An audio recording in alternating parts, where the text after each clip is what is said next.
Different is Good, a cute children's picture book about racism and diversity to help teach you kids equality and kindness.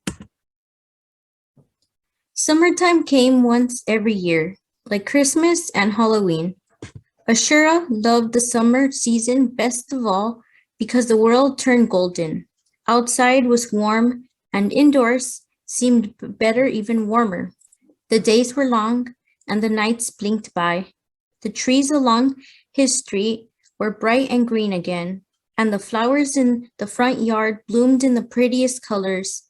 School was out, and the days belonged to him. I love summer best, Ashura said. There's nothing I can't do. No, not one family on the whole street looked like Ashura's. His old neighbor, Miss Miller's skin was the color of ivory that spread like ripples over her hand and face.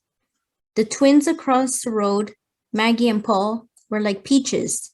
As they rode their bikes down the road, they huffed and puffed, and their faces would grow rosy red.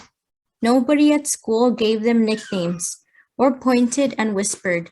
Ashurus wondered, what makes me so strange, so unwelcome? Ashura was not alone at home. His family lived there too. There was Mama, Baba, his older sister Samira, and his baby brother Milo. Few are lucky, Ashura thought, to have a family as wonderful as mine. But Ashura knew his family was different. Their skin color, hair, and the words that danced off their tongues were unlike anyone else on the street. Ashura and his family were different from each other too. Ashura was born with skin darker than the night sky. His mother always said, there are stars burning bright within you. His sister was as warm as twilight, with eyes like coil. Milos's was even fairer, like a little fawn. Baba seemed greater than the mighty sun, the fiery gold color of dawn, and Mama like the reddish copper of a lucky coin. One night, at dinner time, Ashura's mother said, why don't you play in the park tomorrow? It will be a beautiful day, and there are swings and slides. All your friends will be there, I'm sure. Ashura's belly twisted and jumped. His heart beat faster, and the skin felt shivery and cold. He did not want to go to the park, and he had no friends to play with. But he could not tell this to mother that. Ashura smiled. Okay, Mama, I'll go to the park. Later at night, all tucked up in bed, Ashura tossed and turned. He thought of the kids from school. They'd be at the park tomorrow too. They weren't like what Mama thought they were, all friendly and kind. Sometimes they were mean and said things that made Ashura not feel so good inside. They said names like ghetto, darky, and ugly to him. Real friends don't say such things. Every night, every minute that passed was a minute closer to morning. Ashura hugged his bed sheets tight. In the deep violet sky outside, the stars shone brightly. He whispered a little prayer to them, wishing he could make the night last forever. Please, please, I don't want to go to the park tomorrow. I don't want to hear those names anymore, and I don't want to cry. I can't do anything about the way I look, and I can't look any other way than this. If you hear me, stars, please help me. Suddenly, a creature appeared at Ashura's window. It was not a human or any animal he had seen before. It was purple, cutie looking, and covered head to toe in bluish spots. The creature had big blue eyes and two funny looking teeth. It tumbled through his window and landed on his feet. Ashura could not believe his eyes. Hello, Ashura. I'm Sleo, the creature said. The stars tell me you've got a little of worries in your head. Tell me, what's the trouble? And let me help you. Ashura sighed. I'm scared of the other kids in the park. They'll call me names and leave me out of their games. They'll share, they'll point. I can't face them alone. The creature scratched his chin, then smiled a big toothy grin. We'll do it together, Cleo said. You can always count on me. Tomorrow we'll go to the park and it'll be wonderful. You'll see. The next morning, the sun spilled through the Ashura's curtains. He rose out of bed, threw on his clothes, socks, and shoes. Mama had breakfast laid on the table, and Ashura's wolfed it down before Mama and Baba kissed him goodbye. Have fun, they said, and don't be home late. Ashura raced down the street, his feet bouncing off the ground. Already, he could hear laughter and cheerful shrieks coming from the park. He was nervous, scared, but Cleo promised to be there. And there the creature was, already waiting by the gates. Parents and children strolled past the lilac lump. They never looked, not once. Cleo is invincible, Ashura thought, to everyone but him. The park was full. Children spun in circles on the merry-go-round and soared into the sky on the swings. They bounced upwards on the seesaw. Ashura was sure they might take off, like spaceships. He wanted to join in, but he couldn't. Ashura did not know where he belonged. Come with me, Cleo said, holding out his hand. I want to show you something that will help you understand. How? Ashura said. You don't know what it's like being hated because I'm dark like the night. You're right, but I want to show you that being who you are, the way you are, is what makes you perfect. Was Ashura truly as wonderful and as ordinary as the others? How could this be? He took the deepest breath and walked across the grass, hand in hand, with Cleo at his side. The children came closer into sight. Do you see what I see, Ashura? Cleo asked. Do you see how different and unique each one of them are? Ashura shrugged. All he saw were his schoolmates playing games without him. Not one of us is the same as the other. The girl flying on the swings, she's easy to see. Her name is Alaya, and her hijab is brighter than the sea. Not all children wear coverings, but Alaya does every day. She has one in green, pink, gray, and her favorite is sapphire. She's following in the footsteps of her mother and grandmother and her family's beliefs.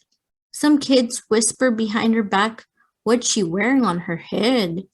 Or, I'm going to pull that cloth off her. But Alaya ignores them, and their hurtful words don't bother her at all. She knows who she is and what's important to her. Nothing they can say will make her feel small. Her friends tell her she's beautiful and think the hijab matches her eyes. Listen to those that bring you up, Ashura, not the voices that bring you down. Ashura watched Alaya swing higher and higher, her smile wider and wider. Her hijab followed her like a magical mist. What her friends said was true.